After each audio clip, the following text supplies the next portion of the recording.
எதுக்கு இந்த படத்தை எடுக்கணும்?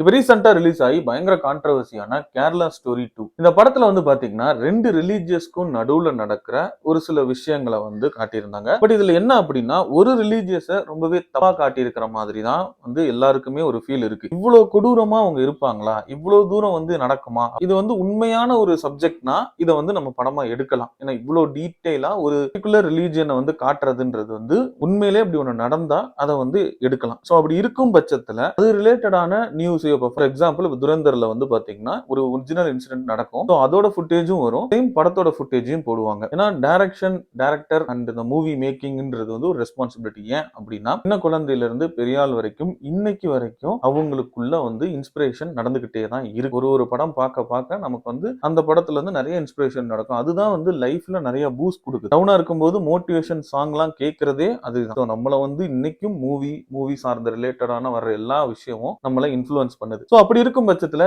இந்த மூவியை பார்க்கும்போது சிலர் ரொம்ப கிளாரிட்டி இல்லாத ஒரு சிலர் இதை பார்க்கும்போது என்ன பண்ணுவாங்க அப்படின்னா சார்ந்தவங்களோட தவறான முறையில சண்டையோ இந்த மாதிரியான விஷயங்கள் நடக்கிறதுக்கு வாய்ப்புகள் இருக்கு. உண்மையா இருக்கும் பட்சத்துல இந்த மாதிரி படம் எடுக்கலாம். இல்லைன்னா